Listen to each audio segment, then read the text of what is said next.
Yon, update tayo dito sa tricycle dito sa GP Rizal, Marikina City. Ayan, so update tayo sa mga presyuhan dito sa mga mountain bike. So yung i-update natin is yung mga below 10,000 pesos. Gaya nito, Kinetic. Yan, presyo dito 4,000 pesos. Yan, 26ers. Naka-combo shifter siya.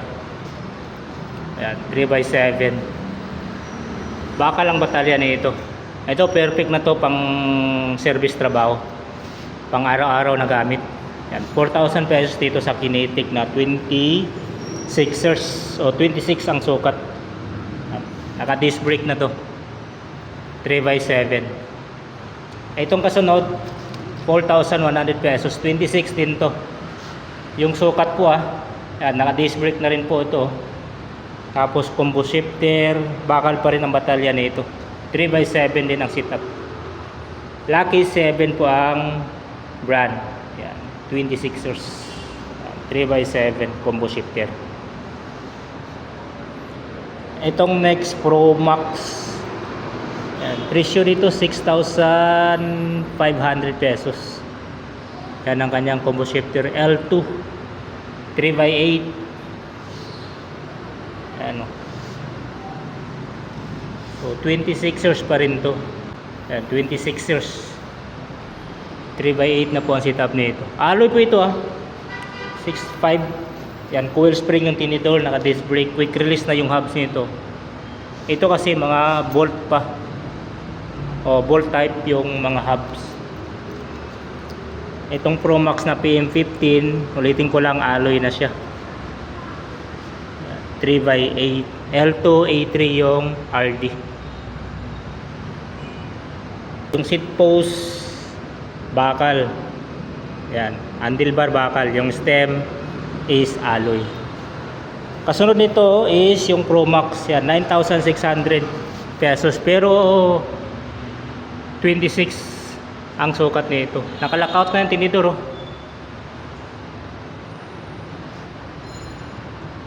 Quick release na rin yung hubs niya. Disc brake. Yan. Alloy po ito Trinks. 3x7 naka-combo shifter na Shimano.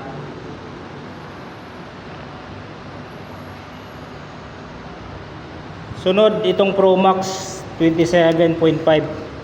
5,800. Alloy, lockout na ang tinidor. 3x7. Yan. Alloy po ang batalya nito Yung seat post, handlebar, bakal pa lang. Pero yung stem, alloy na.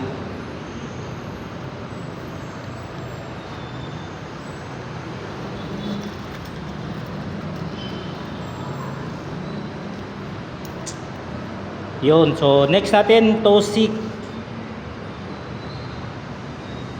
Cameron 27.5, 8,000, naka-lockout na, naka-hydraulic na.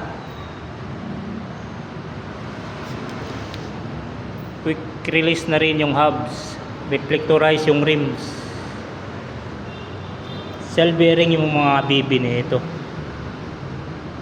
1x9 ang setup nito mga boss. Yan. L2 A5 yung RD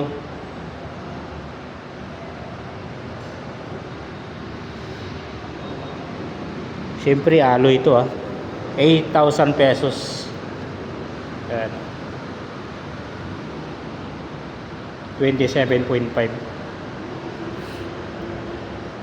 So hanap pa tayo nito ng mga below 10,000 pesos. Ito kasi mga ano na to mga 17,000, 20,000 pesos, 28. Yan, medyo mataas na ang presyo dito. So ito, 8,800 pesos. 29er 2 team. May issue, scratch, lockout tinidor Yan. 3x8 naka-hydraulic na to. Logan. Yan, cell bearing baby. Torney yung RD. Bakal pa yung seat post. Stem alloy handlebar is bakal. Yan. 8,800 pesos dito sa 29er na 2-team. Quick release na yung hubs nito. Tapos siyempre hydraulic na po ito at naka-internal yung kable. Yung crankset bakal 29er to na 16 inch. Itong next natin si Paxter. Yan 27.5 bargain na to. 8,300 pesos. Bakit binargain nila? Dahil may issue, scratch sa batalya. Ayan. Lockout tinidor. Naka-hydraulic na siya. From Genova. 3x8 ang setup nito. Alloy po ito Yung crankset, yan, bakal lang din ang crankset niya. Coated lang ng plastic niya, no. Torney yung FD, RD, torney. Pedals niya, ito.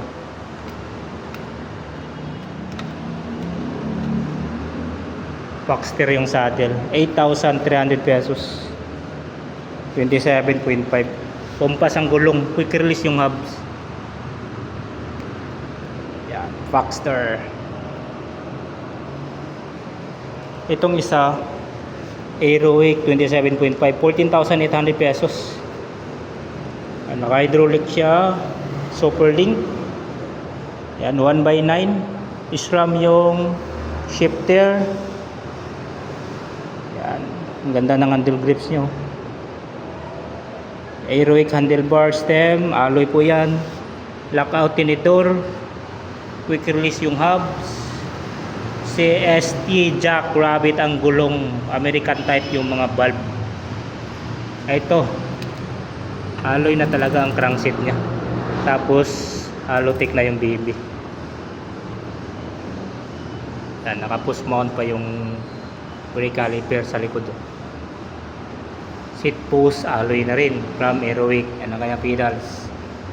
Saddle Aerowick. Solid na to Aerowick. Issue lang niya scratch ito. Konti lang scratches. External at saka internal yung kable. Medium na 27.5, 14,800 pesos. Yan, Aerowick. Dito tayo. Mababa ang presyo nito. Ay, walang price itong Viper.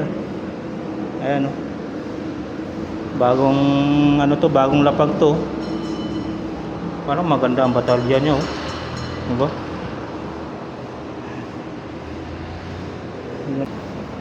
Ganda ng kulay nga lang, walang presyo. Ito naman is Aerowick din to na 27.5, 10,000 pesos. Issue scratch din. Lockout tinidor, quick release yung hubs, hydraulic na ito. 3x8 pa rin yung seat, 3x8 yung setup, tapos silver rin yung baby. Alloy. Yan. Aerowick. Itong next Trings, yan 8,300 pesos. Issue scratch pa rin. Tingnan natin issue. Ayun, may mga kunting scratch. Combo shifter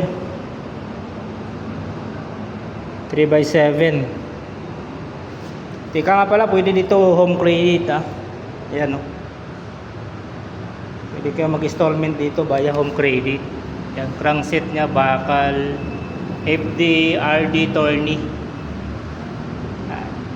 seat post alloy, stem alloy, handlebar bakal. 8,300 pesos Trings. Yan, so hanap pa tayo dito ng mura. Ito budget meal 5.8 na lang, 26ers alloy na, 1x8 pa ang setup, naka-lockout tinidor, 26 nga lang. Kompas ang gulong, crankset bakal, L2A3 yung RD. Ayan, Check na natin yung oras. Alas 4 pa. Okay. Seat post, bakal pa yan. Handlebar, bakal din. Pero yung stem, alloy na. 5.8 presyo. Mechanical. Yan, yung shifter L2 A3. Itong kasunod 20 size din ang sukat nito. Pro Max PM16. 5.8 din yung presyo. Parang pareho lang ata sila. Pareho lang pala nito. Kulay lang ang pinagkaiba. Mas magandang kulay ito.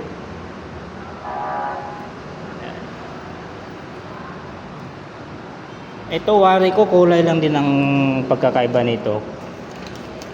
Ayun, kulay nga lang. Pareho lang yung presyo, 5.8 o 5,800 pesos. Mechanical pa. L2 A3 yung mga shifter. Uy, naka-coil spring lang pala ito. Tapos cell bearing yung mga BB. Dito lockout na oh. Mas ayos to kasi lockout na yung tinidor. Ito kasi coil spring pa lang. Okay, next tayo dito sa Ragusa. Yan. 29er alloy, 6,600 pesos. Lockout na tinidor oh. Reflectorize yung rims, Ragusa yung mga gulong. Crankset bakal. Seat post bakal, handlebar bakal, stem is alloy. Uy, 1/10 na to. Ayos, 1/10.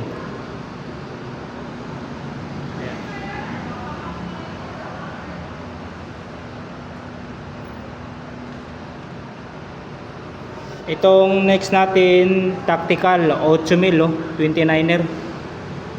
Alloy din. 1/8, naka-hydraulic na, lockout tinidor. Yan. Ragusa gulong.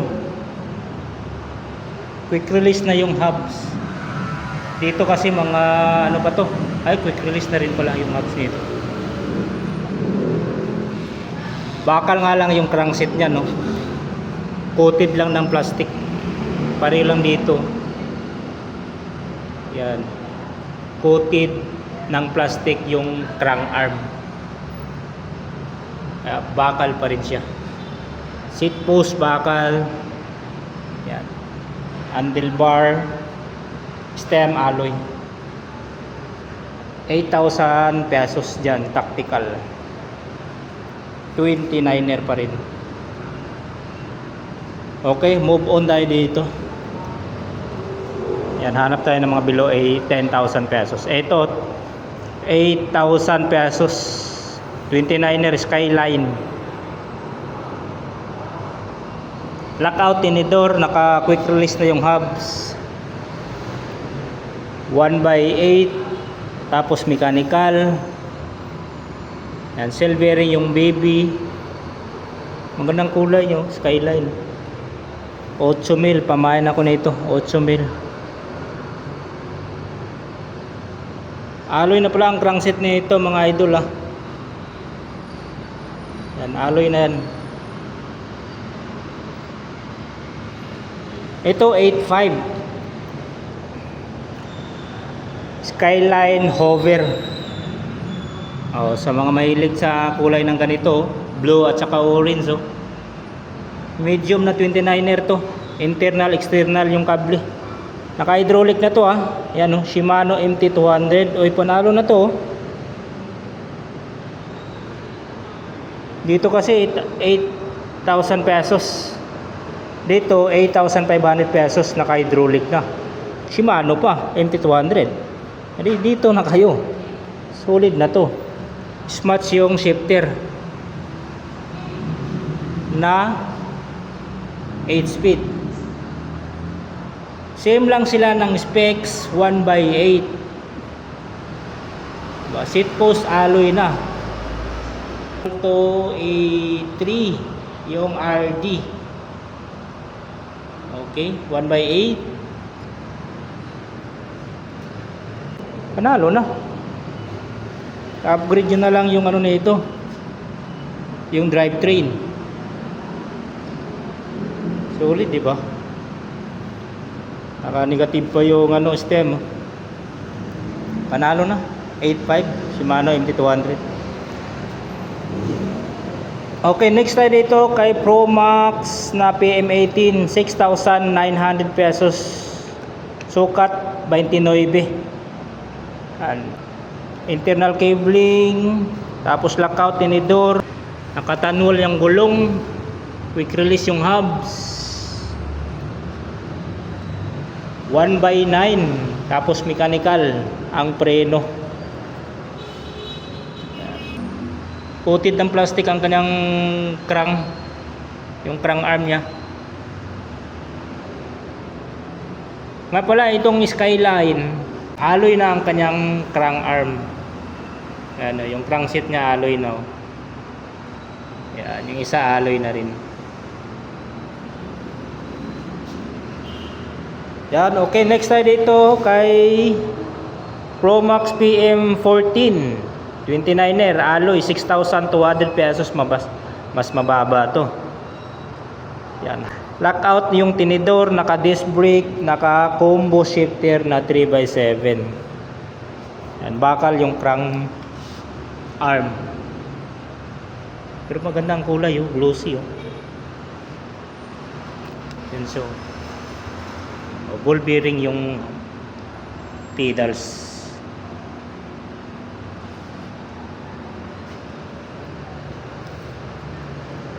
So yon ang ating update dito sa Tribe Cycle, dito sa kanilang mga budget mountain bike na below 10,000 pesos. So kung mayroon kayong nagustuhan dito o mayroon kayong natripan dito, pwede kayong sumadya dito sa Tribe Cycle dito sa GP Rizal, Concepcion Ono, Marikina City. Nga pala, pwede dito installment via home credits. So hanggang dito na lang. Salamat sa pagsama.